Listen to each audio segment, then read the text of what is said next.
Bienvenidos, bienvenidas a Iranzo Politics. El próximo 3 de noviembre son las elecciones presidenciales de Estados Unidos. En ellas, Donald Trump intentará revalidar la victoria electoral que ya obtuvo en enero de 2017 y gracias a la cual le pudimos conocer en profundidad como político, pero también como personaje público. Gracias a estos casi 4 años de gobierno, hemos podido saber las formas de hacer política de Donald Trump y las formas de dirigirse a la prensa y al electorado que tiene el presidente de los Estados Unidos. Hoy vamos a intentar profundizar sobre su figura y vamos a entrevistar al profesor universitario de Geografía de la Universidad de Kansas, Barney Warf.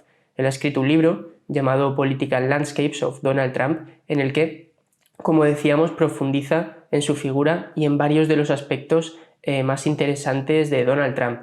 Es un libro que se publicará el próximo 30 de octubre, es decir, aún no está a la venta, pero al que sí que hemos podido tener acceso a algunos de los extractos. En él hay un capítulo en concreto en el que se habla de las mentiras de Trump, de la posverdad, de los hechos alternativos y de todos estos conceptos que parecen un poco abstractos, pero que creo que a lo largo de la entrevista se irá entendiendo y se irá sabiendo un poco en qué camino van recorriendo. Por supuesto, también hablaremos sobre las elecciones, sobre qué piensa el profesor Warf que va a suceder en ellas y sobre si piensa que es una posibilidad real que Donald Trump no acepte una derrota en caso de que ello sucediera. Todo esto y mucho más lo hablaremos en la entrevista, así que yo me voy a callar, voy a meter la intro, voy a dejar que el experto hable, así que comenzamos.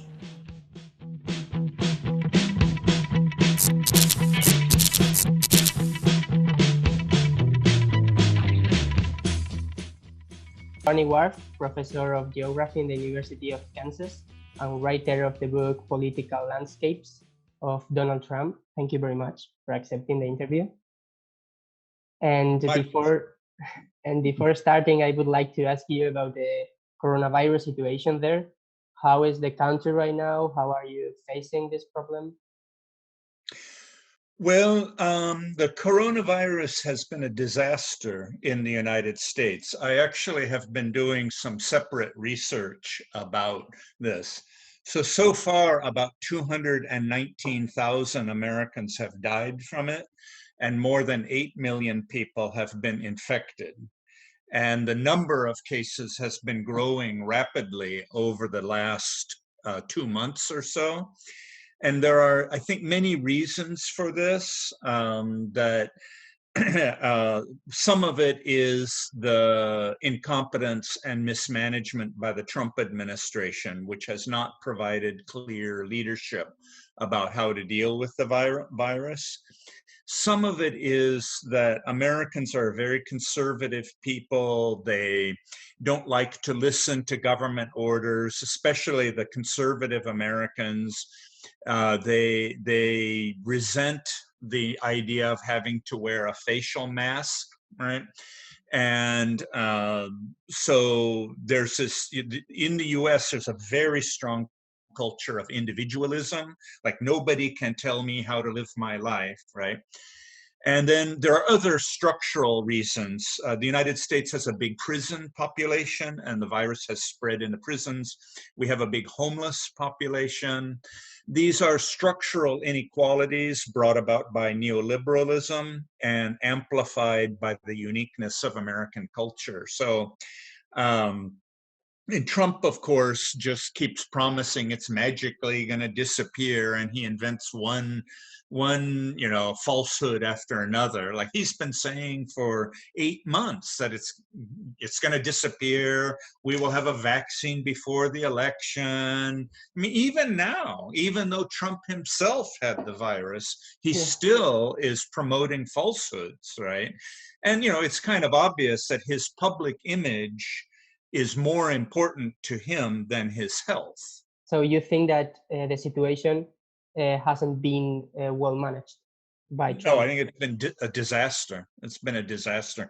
It's the major reason why Trump is going to lose his re-election. So you think he will lose? Oh, yeah, I'm quite confident. Actually, I mean, anything can happen. We still have 2 weeks, and it's possible he might be able to squeeze a victory, but it's very unlikely. And the American people have become sick of Trump. They are sick of his lies and the boasting and the self-pity and the insults and the incompetence and corruption of this government.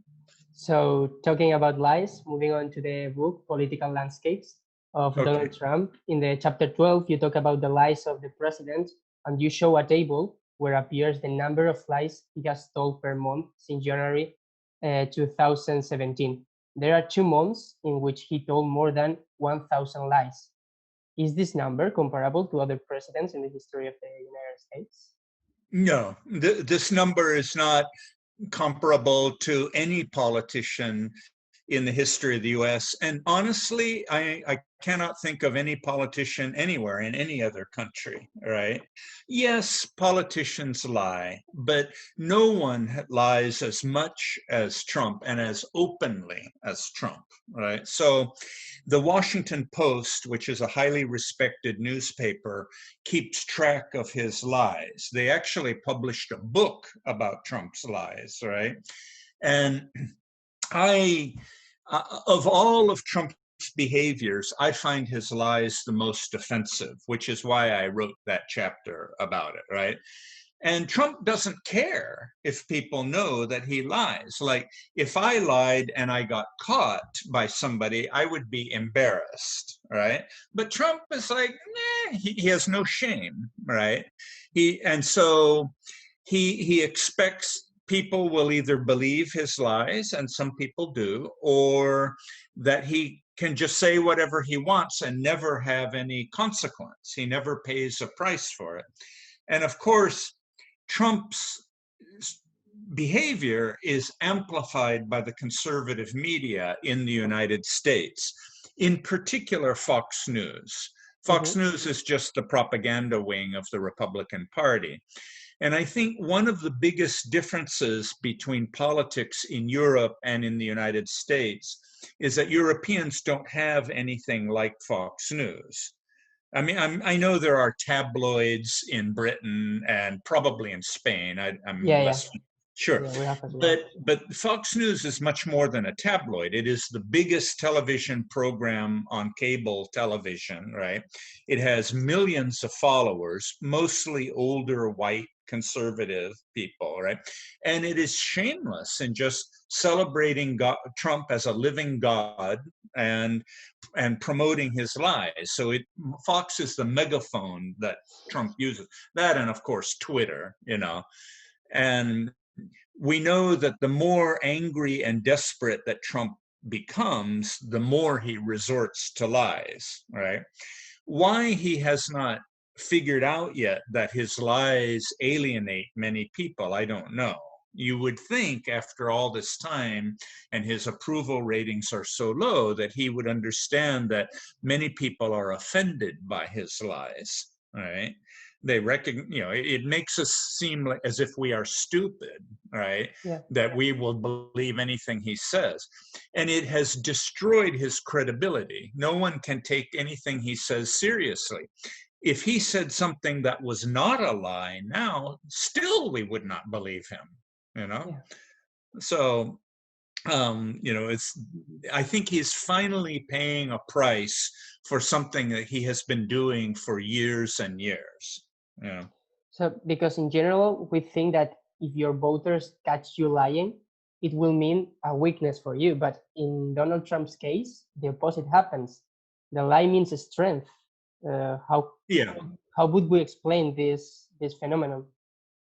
Well, and it's bizarre to me, but many of Trump's followers kind of like it that he lies, right? They think that he is using lies just to make the liberal media angry, like he is antagonizing liberals. So they see it as a form of control, like they are too smart to believe it, but those stupid liberals will believe it, right? Even though his followers are not very well educated, usually, right? So they have an unrealistic idea about how his lies are being received by the public, right? And the media, has not done a very good job in exposing his lying. They should do it publicly every day. no other politician can get away with this. No other politician has lied this much and escaped the consequences, right? So So you I have, should let you talk. do you have some fact-checking media in the United States? Oh, yes, there's a vast industry of fact checkers, right? Trump keeps them very busy, right? The Washington Post has a whole team of people who check his lies. Trump makes it a little bit more convenient because he often tells the same lie over and over and over again. For example, he promised he was going to build the wall with Mexico and Mexico was going to pay for it. It was never true, right? But his supporters love to hear it because he is addressing the racism of his supporters, right? He still says it. The wall is almost complete. Well, it's just not true, right? So when I talked about post-truth geographies, that's the kind of thing I was getting at, the ability just to create situations out of myths, right? And act as if they are true, right? And for me, it's very troublesome for not just for American society, but for democracy as a whole, because we see echoes of this in places like Viktor Orban's Hungary, for example, right? That dictators and autocrats can just invent falsehoods, and it undermines the notion of having a public that is informed and able to make rational choices, right? So you think that his voters believes him, or they just don't care about the truth? I think his followers believe some of his lies and they just don't care about others. Now, there are other people who know that Trump lies but support him anyway because they think that he is a way to attack liberals, he's a way to get conservative judges, he's a way to get tax cuts for the rich. I mean, these are standard elements of the conservative agenda. So there are many Republicans who support Trump, even though they don't like his lying, all right? Yeah. And his lies are only one of Trump's problems. And so in that chapter, I just focused on the lies, you know. The book also has an introduction where I talk at length about Trump's dislike of non-white people, Trump's bad treatment of women, his Islamophobia, his attacks on immigrants, his environmental record, you know. So, I mean, I could go on all day long about how horrible Trump is. He's a monster. He's a monster, you know, so. And he has never been punished for his lies. Do you think some mechanisms should be created for this? Some law, some decree, some sanction? Yes, yes. So, for example, I think that he promotes so much disinformation that his Twitter account should be deleted.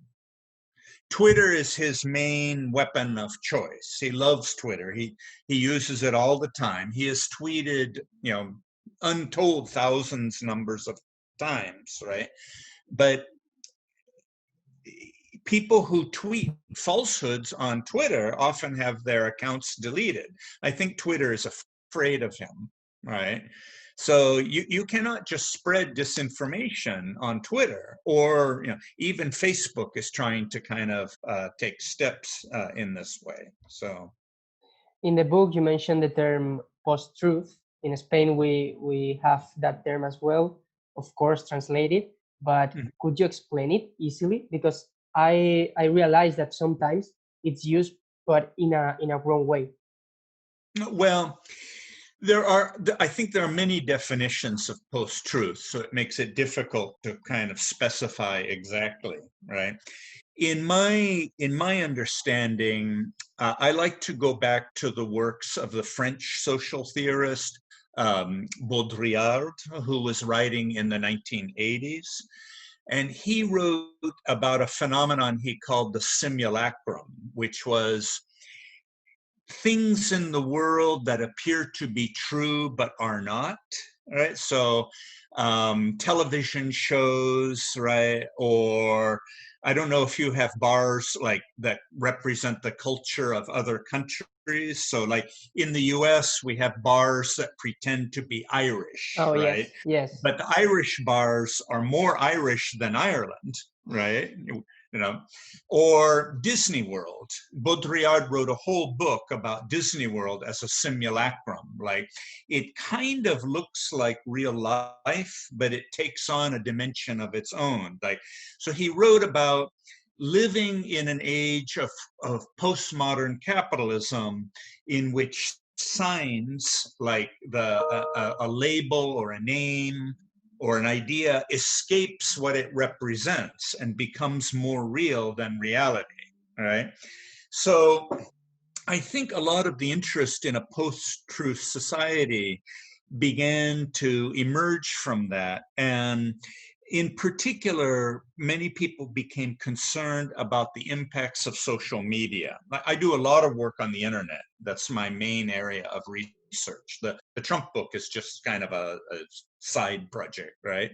Okay. And what social media have done is allow people to live in tiny little bubbles. You know what bubbles are, right? Yes. Yeah, like information bubbles where the outside truth does not penetrate, right? So there are algorithms, on Facebook that shape what we see, so that social media has so divided the public into many different little microcosms that people can live in their own bubble and not be exposed to different ideas. So I'm sure you get this in Spain, right? So Yes, yes, yeah, yes. it's a worldwide kind of phenomenon. And I think in that context, when you have a lot of people who, especially poorly educated people, and they don't have other ways of obtaining information about the world, it becomes difficult for them to know what is true and what is not true, right? The line between reality and fantasy becomes blurry and is even disappearing, right?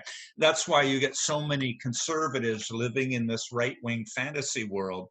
There are a lot of conservatives right now who think, oh yes, Trump is going to win re-election, no problem.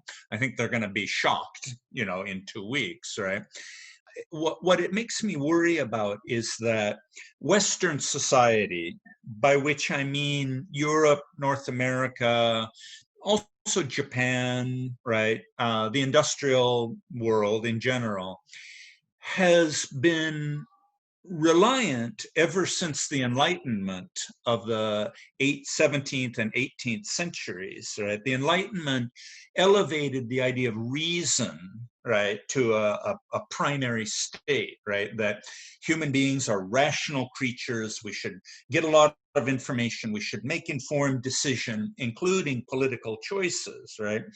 But the Enlightenment has been under duress. I think that it has been so degraded by neoliberalism. The idea that there's a single objective truth has been under attack for a long period of time. And many people have just tossed it out entirely. Like, who needs reality anymore? Right. So when we talk about a post-truth society, it's a world that, it's a world that rejects reason. It doesn't need evidence or data or facts. Those are just for liberals, right? All that matters is opinion, emotion, right? And it's coupled with this profound anti-intellectualism. Now, I don't know about the Spanish case, but in the US, there's a long history of anti-intellectualism, that intellectuals think that they are so superior to everybody else, right? They It are happens like, here. and so it's this distrust of expertise, right? That to be an expert is to show that you are acting superior to somebody else, right? Which I think is stupid. If I get on an airplane, I want a pilot who has experience flying. If I go to the hospital, I want a doctor who has experience treating patients. I think expertise is important. It takes years to learn how to become a journalist or a doctor or a pilot or an engineer or whatever, right? But in a post-truth world, an expert's opinion is just the same as anybody else's. And I feel in my heart that you are not right. And I don't need data or evidence because I don't want to hear it, right? We compare post-truth and the alternative facts. Oh, alternative facts is a phrase that was invented by Trump's advisor, Kellyanne Conway, right? So yeah, it's kind of, there's a saying in American politics that was invented by a famous politician named Daniel Patrick Moynihan. He was a senator from New York State, right? And Moynihan said, you are entitled to your own opinions, right? But you are not entitled to your own facts, right? In other words, facts are something that we should all agree, right? That facts are real, right? Yes. But, you know, I think even here, academia has played kind of a negative role. And I'm an academic, so I can say this, right? The rise of post-structural thought, which was largely a French invention.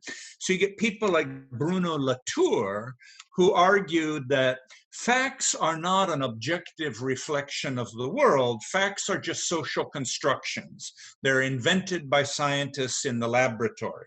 And I understand what he was trying to do, to illustrate science is a social activity. But I don't like this idea that facts just can be invented and thrown away when you want. If the facts are inconvenient, I will just ignore them. That's ridiculous, right? There is an objective reality, you know, and the objective reality does not care what you think or what I think about the world. It, you know, the earth goes around the sun, and it doesn't matter if people want to believe it or not, right?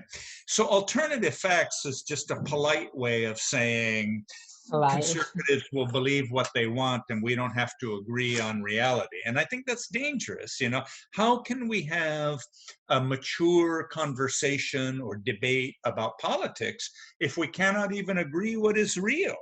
You know, so I watched a documentary a few days ago. It was about Trump followers and Corona, right?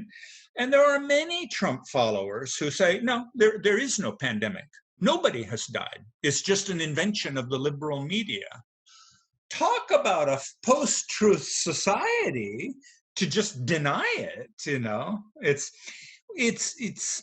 I'm very interested in postmodernism and post-structuralism, which have had a huge impact on the social sciences. But one of the things that they did was kind of made every opinion seem equally important. Yes, there was a Holocaust in Nazi Germany. No, there wasn't a Holocaust in Nazi Germany. Well, yeah, you choose one, I choose the other. Everything's the same, right?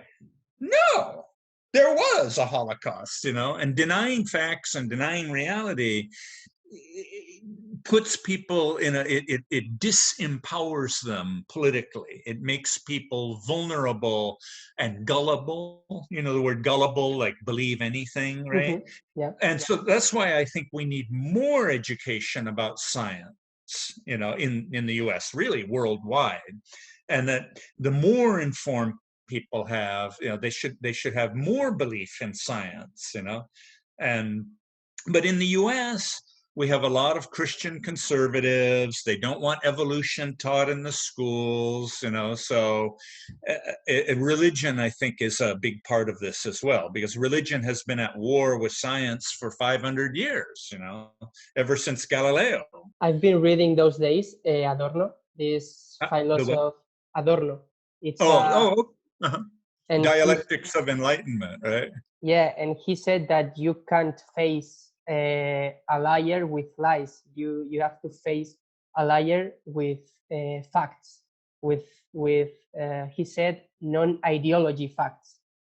He said that that's the way to face a liar. Well, I wish, actually, I wish I had thought of Adorno when I was writing that chapter, or I would have used that quote, right? But I'm not sure that that's true, right? Because, you know, people have given up trying to correct Trump in the US. And it's not just Trump, it's other Republican politicians and, you know, Trump's followers. It's like facts just are irrelevant. What do you say to somebody when they say facts are not important? And maybe it was before the post-truth society. Yeah, yeah. And now moving on the November 3rd elections, is there a real possibility that Trump not accept the election result? Yes. Trump is the first and only president in American history to say he would not accept the election results. And he has said this several times, right? This is not one isolated event. He has repeatedly said this, right? So again, because Trump does not have any credibility, we don't know what he really thinks because he says stuff all the time, right? A few days ago, he said that if he loses the election, he will leave the country. I don't know what country would accept him, but many Americans like me were thinking, oh, well, we hope you promise to leave the country, you know? But even Trump's promises don't mean anything, right? So, there are many possibilities of what will happen after November 3rd, right? It's complicated because so many people are voting by mail now, right? Because of the pandemic, right? Right. And Trump has repeatedly said voting by mail is fraud, right? Even though Trump himself voted by mail, right? But the hypocrisy is just... So we may not know on November 3rd who won the election unless Biden wins by a huge landslide, which is possible, right? But if Biden only wins by a small amount, Trump may contest the results. He may challenge the results in court, right? And then a variety of things can happen.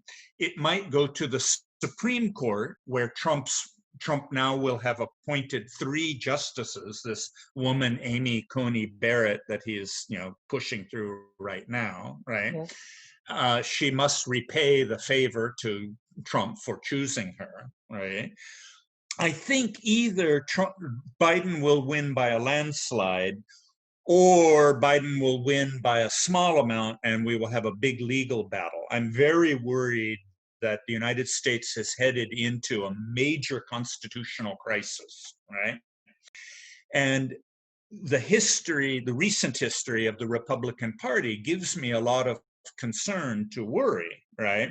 The old Republican Party, like George Bush, you know, 1 and 2, okay, I didn't like them, but it wasn't the end of the world. And to be very blunt, they were not fascists, right?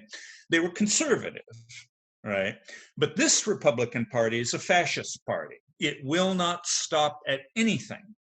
As we say in the United States, there's no bottom. Like, they will go down and down. They will keep going down as much as they have to, right? So I'm terrified about how Republicans will react to this election. Already, they have been doing their best to try and crush the vote and prevent people from voting. It's an anti-democratic party. I don't mean anti-democratic like the Democratic Party. They are against democracy, right? So they want to stop Black people from voting and Latinos. They want to, you know, make it harder for liberal areas to vote. They're trying to prevent voting in big cities because big cities have more Democratic voters, like in Texas in particular, right? This has never happened in the United States before like this. This is an organized campaign, systematic, deliberate, planned ahead of time to try and prevent people from voting. Like, Trump has taken the whole federal government and made it a weapon, right? The State Department, a weapon. The intelligence agencies, a weapon. The judiciary is a weapon. The census is a weapon. The Center for Disease Control is a weapon.